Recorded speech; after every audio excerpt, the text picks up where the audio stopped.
Passover is this weekend, and for some, it means gathering with family at the dinner table for the first time in a long time. All right, so you have some delicious ideas for your food and for your table decor. Chef and caterer Stephanie Nass, also known as Chefanie, is joining us back here on Good Day. Happy holiday. Happy holidays. As you know, Passover starts Saturday at sunset, and I have some treat and decor ideas for you, and they all involve matzah. Do you know what matzah is? Of course, I love matzah. So matzah is an unleavened bread that represents freedom. It's the main attraction of the holiday. And the first idea is an everything bagel matzah. So what I've done with this is I've brushed beaten egg, sprinkled spices, and baked the matzah at 350 in the oven until dry. Okay, and then what? And then tiramisu, right? Sure. So this is a tiramisu. What you can do is do your favorite tiramisu recipe and substitute matzah instead of ladyfingers. So my whole recipe is on chefanie.com, but you can use yours. The only change is matzah, another dry carb, instead of ladyfingers or saviardi fingers. Oh, that's a brilliant idea. Okay. So fun.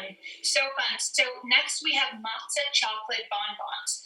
All you need to do is grind up some matzah into crumbs, combine it with frosting or peanut butter, roll it into a ball, dunk it in chocolate. You can garnish it with flowers, sprinkles, Malden salt, whatever, but it's a beautiful little dessert for Passover. I love that, and I love matzah. Can you show us some decorations that we can kind of put on our table? Absolutely, absolutely. So on Chefanie.com, we have lots of napkins, candles to help you decorate, but specifically something you can do at home is make these matzah place cards. So this is something to assign seats at your Seder table. All you need to do is write out each name with melted chocolate onto matzah like this. So you can eat Simple. your You can use a piping bag, Ziploc bag, whatever. It just adds a nice touch to the table. That's sweet. Okay, and a flower vase also made out of matzah? Yeah, so what I've done here is I put seasonal tulips in a recycled tomato sauce glass jar, and I've surrounded the jar with matzah and tied it with a bow.